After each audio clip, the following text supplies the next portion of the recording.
The way royal families in Europe protect their wealth inspired the late billionaire Njenga Karume to form a trust to manage his property, one of his daughters has revealed.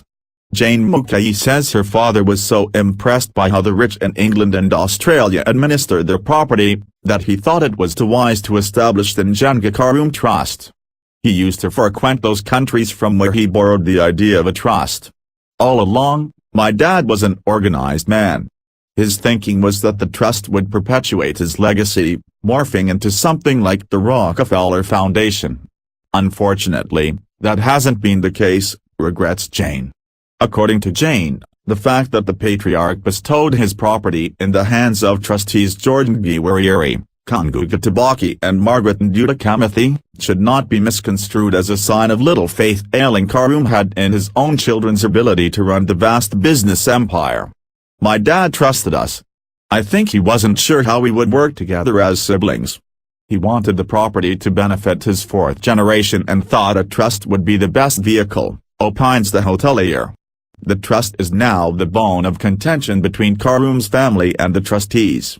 Some of the children accuse the trustees of mismanagement and want them thrown out. Jane has moved to court seeking the dissolution of the trust on grounds that it was illegally constituted. In her application in court this year, the woman claims she has stumbled on fresh evidence that was concealed from her when Karume's will was executed. The late cabinet minister who died in February 2012 had invested in hotels, farming and real estate.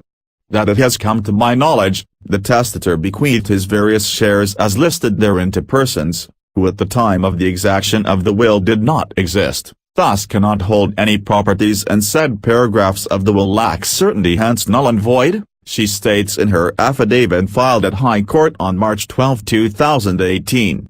Karume's case is not unique. A number of wealthy individuals have been caught in similar situations.